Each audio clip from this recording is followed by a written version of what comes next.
The portrait of A lady का third part है। इससे पहले 2 पार्ट अपलोड हो चुके हैं, तो आपने उसमें देखा होगा। उसका लास्ट पैराग्राफ ये था कि जब लेखक जाने को था तो उसे अपनी दादी माँ के साथ में वो उसे स्टेशन पर छोड़ने आई थी और उन्होंने उसके माथे पर किस किया था, जो उसे बहुत अच्छा लगा और उसने उसे संभाल कर रख लिया क्योंकि उसे 5 साल बाद वापस आना था।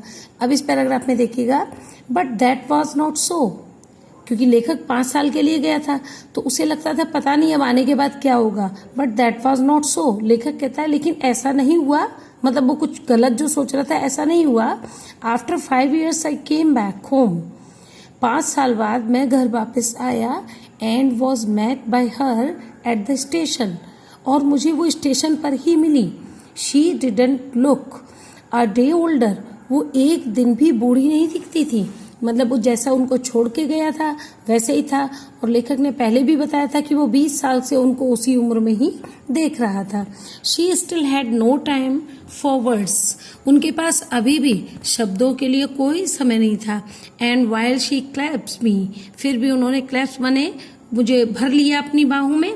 मी इन हर आर्म्स, उन्होंने मुझे अपनी बाहों के अंदर ले लिया। आई कुड हियर, जब उन्होंने मुझे अपनी बाहों में लिया तो I could hear reciting her prayers, तो मैंने उनको उनकी प्रेयर बोलते हुए ही सुना केवल।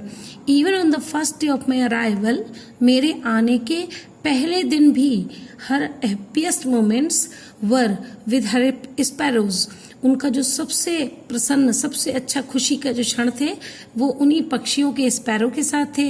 होम शी फेड लॉन्गर, जिन्हें वो बहुत समय से खिलाती थी। एंड विथ फ्रेबलेस रिबिक्स, और उन्हें हंसी हंसी में रिबिक्स माने डांट भी दिया करती थी। वो उनका सबसे प्रसन्न समय दिखता था।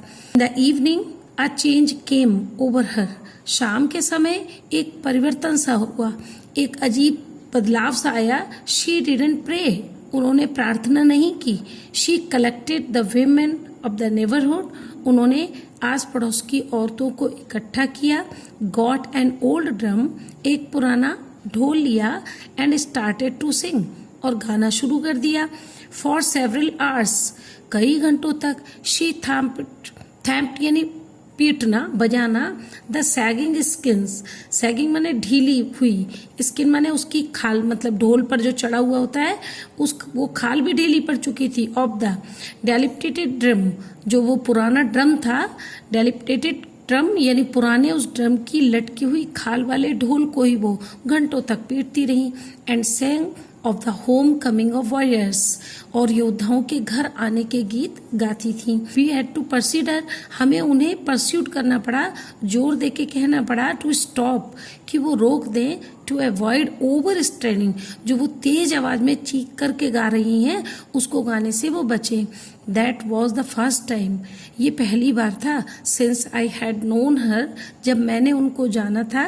That she did not pray, कि वो खाली प्रे ही नहीं करती, वो कुछ और भी करती हैं, क्योंकि लेखक ने उनको बचपन से देखा था कि वो कुछ ना कुछ काम करती रहती थी और लगातार वो प्रार्थना ही करती रहती थी। और वो पूजा प्रार्थना, माला जाप करना, और वो प्रार्थना में कुछ ना कुछ बोलती रहती थी, चाहे वो समझ में किसी के आ रहा हो या नहीं। लेकिन इस बार लेखक ने उनको कुछ अलग करते हुए देखा था। The next morning she was taken ill, अगली सुबह वह बीमार हो गई। It was the mild fever, हल्का सा बुखार था। And the doctor told us, doctor ने हमें बताया दैट इट वुड गो, कि ऐसा नहीं है वो खत सही हो जाएंगे, मतलब ये बुखार चला जाएगा। But my grand mother thought differently, लेकिन मेरी दादी माँ कुछ अलग ही सोचती थी। शी टोल्ड अस, उन्होंने हमसे कहा that her and was near, कि उनका अंत अब बिल्कुल नजदीक है।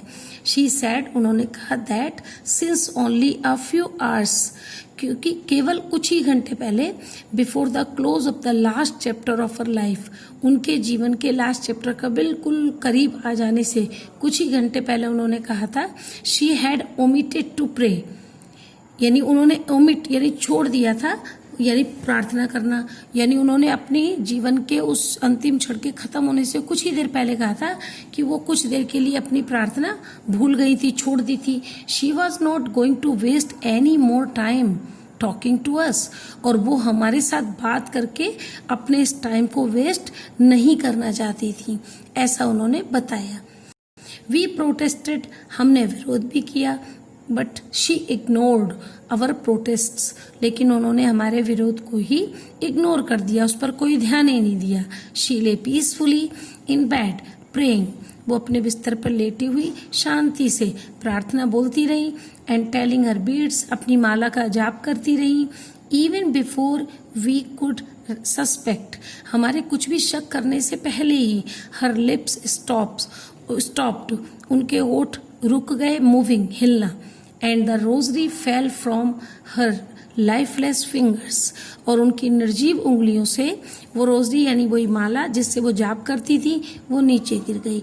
अ पीसफुल पैलर, एक बिल्कुल शांत सा पीलापन स्प्रेड ऑन हर फेस, उनके चेहरे पर फैला था। एंड वी न्यू, और हम जानते थे दैट शी वॉज डेड, कि वो डेड हो गई थी। We lifted her off the bed, हमने उन्हें बिस्तर से उठाया। एंड एज इट कस्टमडी, यानी कस्टम में यानी रीति रिवाजों में जैसा कि होता है मरने के बाद नीचे लिटा दिया जाता है, तो वो कह रहे हैं हमने भी उनको बिस्तर से उठाया। Laid her on the ground, जमीन पर लिटा दिया। And covered her with red shroud, और उन्हें लाल रंग के कपड़े से कफन से, श्राउड यानी कफन, लाल कफन से ढक दिया। After a few hours of mourning, mourn यानी विलाप करना, कुछ घंटों के विलाप यानी दुख को व्यक्त करने के बाद वी लेफ्ट हर अलोन, हमने उन्हें अकेला छोड़ दिया। टू मेक अरेंजमेंट, क्योंकि हमको अरेंजमेंट यानी प्रबंध करना था। फॉर हर फ्यूनरल, हमें उनके अंतिम संस्कार के लिए प्रबंध करना था, इसलिए हमने उनको अकेला छोड़ दिया। In the evening we went to her room, शाम के समय हम उनके कमरे में गए। विद ए क्रूड स्ट्रेचर, एक क्रूड यानी कच्चे लकड़ियों से बना हुआ स्ट्रेचर, एक वही अर्थी। टू टेक हर, उन्हें लाने के लिए। टू बी क्रिमेटेड, उनके दाह संस्कार के लिए लाने के लिए हम अंदर गए। द सन वॉज सेटिंग, सूरज छिप रहा था। And had lit her room, और उनका कमरे में उससे लिट यानी रोशनी थी। And verandah with a blaze of golden light, पूरे में बरांडा में और उनके कमरे में उसकी गोल्डन ब्लेज यानी सुनहरे रंग की चमक पूरे कमरे में और बाहर बरामदे में पड़ी थी। Stopped half way in the courtyard, आंगन के आधे रास्ते में ही हम रुक गए। All over the veranda and in her room, पूरे बरामदे में और उनके कमरे में। राइट अप टू वेयर, यानी कमरे से लेके उस जगह तक वेयर शी ले डेड, जहां पर वो मृत लेटी थी। एंड स्टिफ, बिल्कुल सीधी कठोर हो गई थी। Wrapped in a red shroud, लाल रंग के कफन में ढकी हुई, लिपटी हुई। Thousands of sparrows set scattered on the floor, हजारों स्पैरोज, वो पक्षी, वो चिड़िया जमीन पर फैली हुई थी इधर उधर। देयर वॉज नो चिपिंग, वहाँ कोई चिपिंग यानी ची ची की आवाज़ जैसे कि वो रोज करती थी ऐसी कोई आवाज़ नहीं थी। We felt sorry for the birds, हमें पक्षियों के लिए बड़ा दुख महसूस हुआ।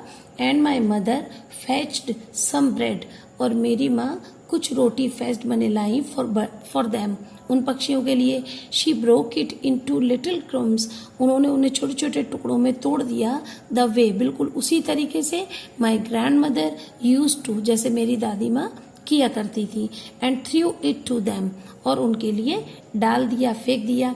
The sparrows took no notice of the bread, उन पक्षियों ने उस रोटी पर कोई ध्यान नहीं दिया। When we carried my grandmother's corpse off, जब हम अपनी दादी माँ के उस डेड बॉडी को लेकर चले गए, they flew away quietly, वो बिल्कुल शांति से, यानी वो पक्षी स्पैरोज जो थी वो बिल्कुल शांति से उड़ गई। नेक्स्ट मॉर्निंग, अगली सुबह, the sweeper swept the bread, sweeper ने यानी साफ करने वाले ने उनको रोटियों को साफ किया। क्रम्स यानी रोटी के जो क्रम्स छोटे छोटे टुकड़े थे, इनटू द डस्टबिन, स्वीपर ने उन रोटी के छोटे छोटे टुकड़ों को डस्टबिन में डाल दिया।